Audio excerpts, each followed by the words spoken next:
décidé de me spécialiser en ressources humaines parce que j'avais envie de vraiment avoir toutes les clés en RH, parce qu'auparavant j'avais vraiment une spécificité en hôtellerie, mais maintenant je voulais vraiment me spécialiser en ressources humaines, et du coup c'était l'occasion de rajouter une corde à mon arc et de avoir une nouvelle vision sur les ressources humaines. J'ai choisi de postuler à l'IAE d'Aix-en-Provence parce que tout d'abord c'était le premier IAE créé en France, donc ce qui lui apporte aussi une certaine excellence.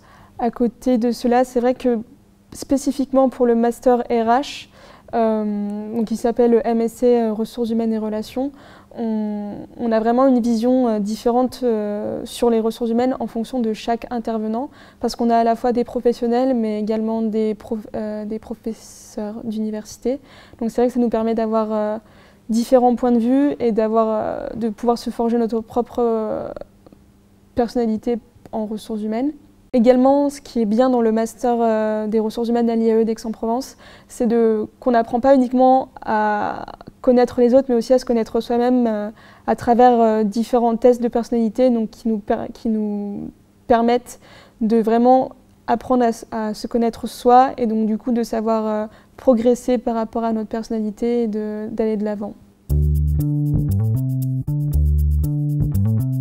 Alors tout d'abord, pour intégrer donc, les IAE, il faut passer un des tests. Donc moi j'ai choisi de passer le test SIM.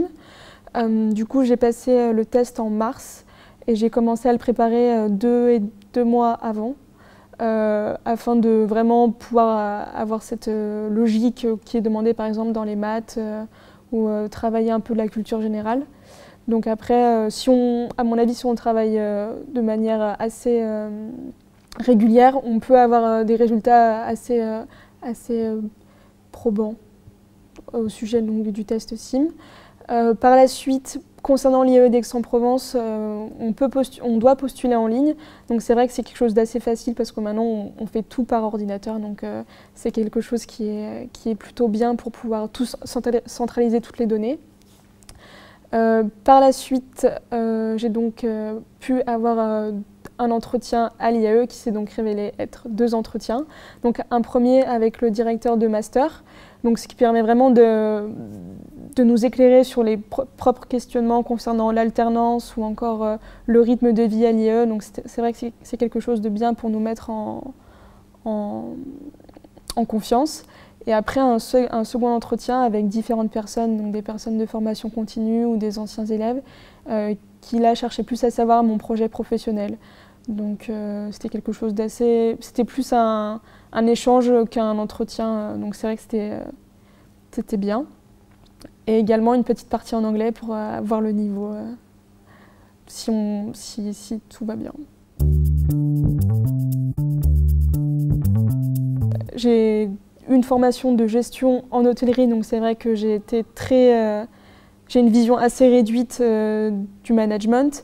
Malgré tout, grâce aux différents profils qu'on a dans la classe, on a quelques juristes, d'autres personnes d'école de commerce, donc on arrive à tous s'entraider, et c'est ce qui fait un peu notre force, c'est que si l'un ne comprend pas quelque chose, on va pouvoir s'apprendre des choses mutuellement, et c'est vrai que de ce côté-là, j'ai pas de mal à suivre les cours à l'IAE.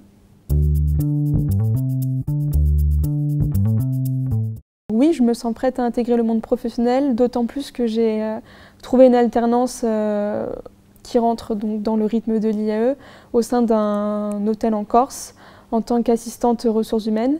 Donc c'est vrai que ça peut nous permettre de rentrer doucement dans la vie active.